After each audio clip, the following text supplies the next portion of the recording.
Ikú apẹni à pè, ikú apẹni tí ń pe ni. Àwáyé ikú kan ò sí o, kò sẹ́ni tó rí ti kú ṣe. Kò sẹ́ni tí ò ní kú, kò sẹ́ni tí ó kù, kò sẹ́ni tó kó bàbá rẹ̀ ò ní dìgbòrò.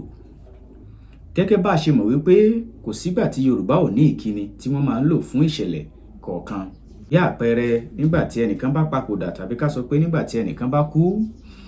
Irú ìdílé bẹ́ẹ̀, irú àwọn ẹtí rẹ̀ ní bẹ́ẹ̀ ṣẹlẹ̀ sí, a ó kí wọn pé ẹ kú lédè, ẹ kú àṣẹ̀yìndè, ẹ kú ara fẹ́ra kù. Lára àwọn ìkíni tí a lè lò lèyí ní ọ̀pọ̀ ìgbà kì í ṣe ohun tí inú èèyàn máa ń dùn sí, torí pé kò sí bí ó ti wulẹ̀ kó rí, kò lè dùn mọ́ni nínú kí ẹni tí èèyàn nífẹ̀ẹ́ tàbí ẹni tó súnmọ́ ni kó kú. Ṣùgbọ́n bí ó tilẹ̀ kó rí náà ńkọ́, àwáyé ikú kan ò sí o, bóyá lówó dandan nìkú. Èyí ni ìkíni wa tòní, ẹ tún pàdé wa fún àkọ́tún mìíràn. Ẹ ṣé.